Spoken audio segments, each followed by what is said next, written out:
Здраво на сите! Во ова видео ќе ви покажам како да правите преглед на измените и дополните на некој закон со dejure.mk. За пример ќе ги земам најновите измени и дополни од Законот за работните односи, објавени во Службен весник со број 288 од 2021 година.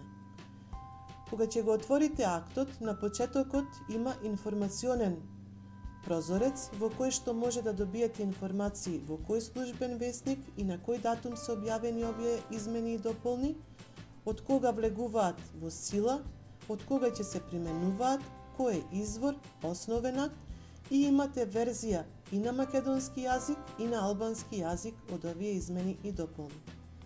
Сега да ги разгледаме измените и дополните. Во членот 1 има инструкција за менување на членот 106 во ставот 3, каде по зборовите определени со закон се става запирка и се додаваат зборовите работа во недела. Ако сакате да го видите ново изменетиот член, со клик на изменет член може да го прочитате.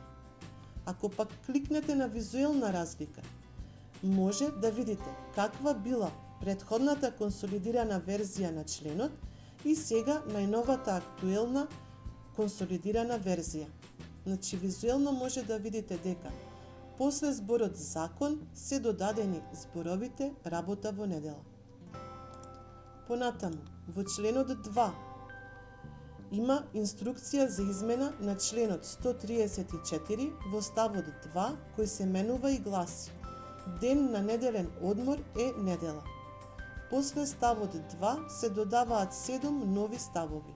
Па повторно ако кликнете на изменет член, може да го прочитате целосно изменетиот член, а ако кликнете на визуелна разлика, ќе ви се отворат каква била последната консолидирана верзија на членот и сега најновата актуелна консолидирана верзија.